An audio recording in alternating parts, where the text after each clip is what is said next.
Trishul Thejasvi. Most people call me TJ.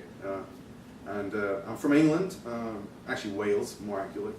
And I went to directing school in London. It was called Central Film School, and I went there 2 years ago. It was like a one-year course. Everyone wants to go to film school. I was kind of the kind of guy that didn't want to go to film school, and I learned through the work I did, like the music videos I did. I learned quite a lot, and at the same time I was in my own little zone. I wasn't surrounded by other people, and I think that's what I missed from having a film school, that network of other people.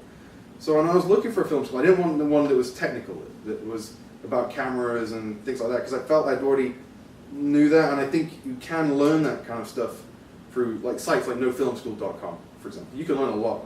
Like Philip Bloom and Vincent LaFaro, you can learn how to do great looking images today. You don't need film schools. You just need people. That's what you need, and that's what I missed growing up in Wales in the countryside. I needed a place, so I went to, my mother found this film school called Central Film School. It was a brand new school, and the unique thing about it was all the tutors were actually working in the industry, and they had a course for screen acting for directors. So it wasn't about cameras, it was nothing about it, it was all about how to work with actors. And that's something I needed, that's something I felt intimidated by, working with actors. Cameras, I'd always hide behind the cameras, like, do your own thing, do your thing, but I was like, working with an actor was the thing that scared me. But that school, the best thing I learned was that you don't need to be scared of actors. They're a tool like anything else. And if anything, I learned they're the strongest tool. Whatever camera you have, whatever lights you have, it doesn't make a difference. Like, I'm lucky I have a red camera, but that camera won't mean anything if you don't have an actor in front of it. It doesn't matter what camera you have. And that's the greatest thing I learned from that school, is that actors and actors, nothing else matters. I mean, obviously script and everything, but yeah, it starts with the actor. My sister passed away 3 years ago, unfortunately. You know, and she was my only sister, she was my younger sister, and I was like lost for a long time. I didn't know what I was doing. And this was in the middle, this is during my graduation period of film school. This was just before I was about to make my grad film. And, you know, I just didn't know what I was doing. I was like, that film school for the year, I was like on top of the world. I was like, I know what I'm doing. This is what I'm doing. I'm going to make my film, I'm going to put the festivals, I'm going to get a feature out of it, I'm going to do what I want. But then that happened, and it just put me down to zero again. I was like, oh my God. I was stuck.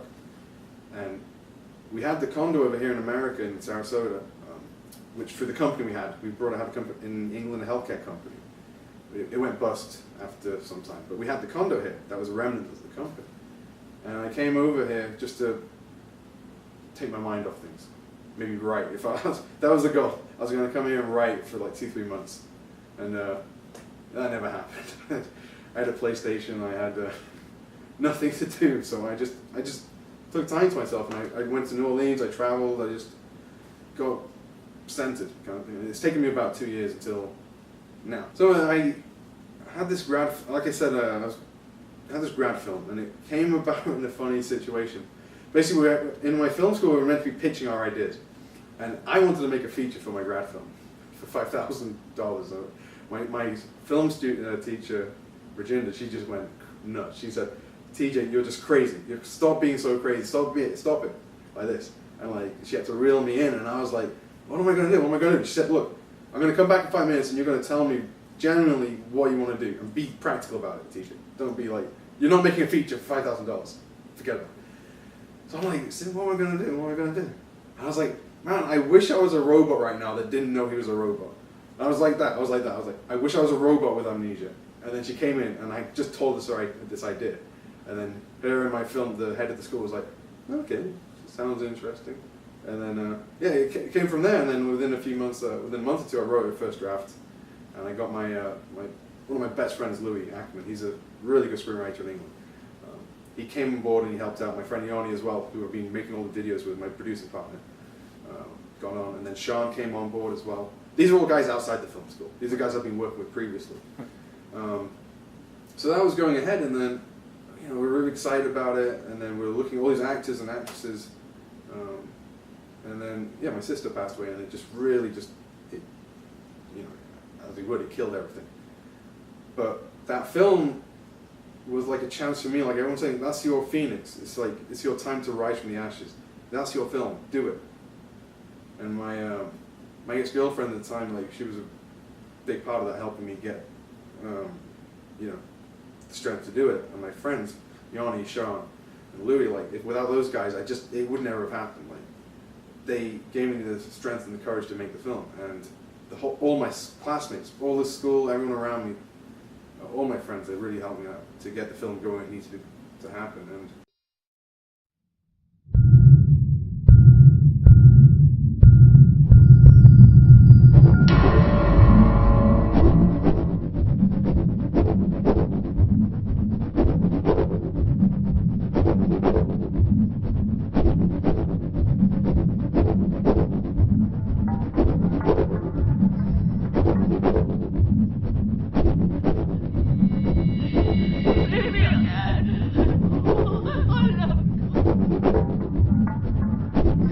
we are going to be together forever.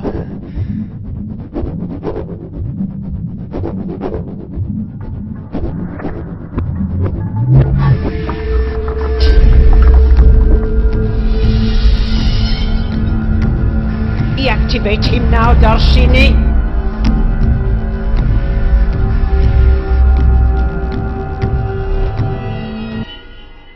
We have a code 20.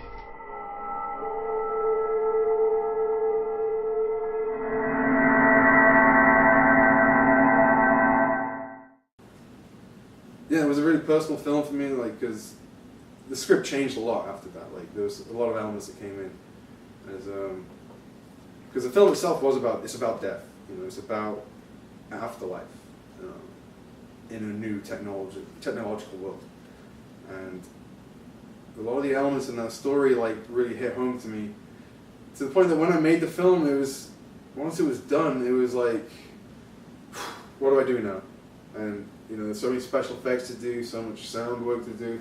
It's taken 2 years for that to happen, on and off. Whenever I get the passion again to do it, like, it's hard for me to watch that film sometimes because all the memories come back.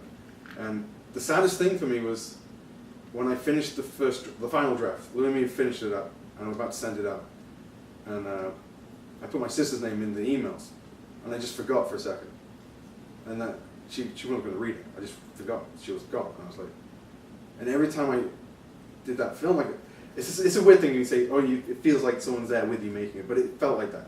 Every hurdle that came along, it got solved. Everyone on set was like, it just couldn't have gone any better, basically. I'm not a religious person. Maybe I'm spiritual, I don't know. But it did feel like she was out helping me make the film. Maybe if it wasn't physical or really there, maybe it was just me inside. For whatever reason, it felt like that. The saddest thing is that she couldn't see it. That's what hurts me. That's why I never wanted to get it finished in a way. Because once it was finished, there was going to come that moment, it was like, I'm going to show it to everybody, but I can't show it to her. That's why this film has taken so long, in my opinion. Not the technical things, is that. But when making it, it felt weird, like how things just came together. It's a weird thing how, I know in most films things just do that, because everyone's willing for it. When you have a whole bunch of people willing for something, it's going to happen, regardless.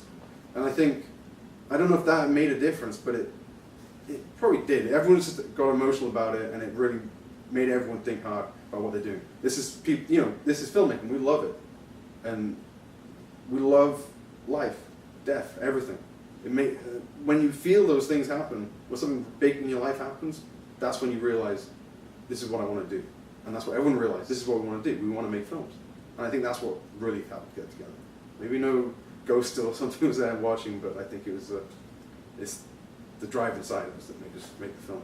The big thing for me that I showed at the Minnesota screening last month, that I was able to show to everybody, and tomorrow is playing at the Sunscreen Film Festival.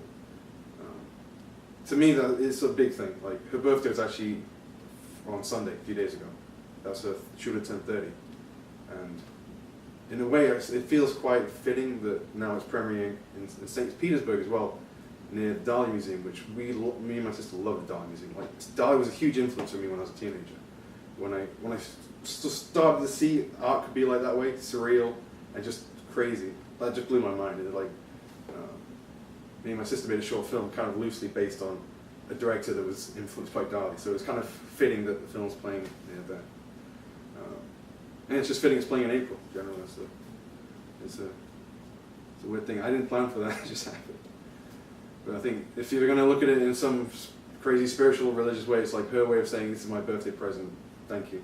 And, yeah, get to show up tomorrow.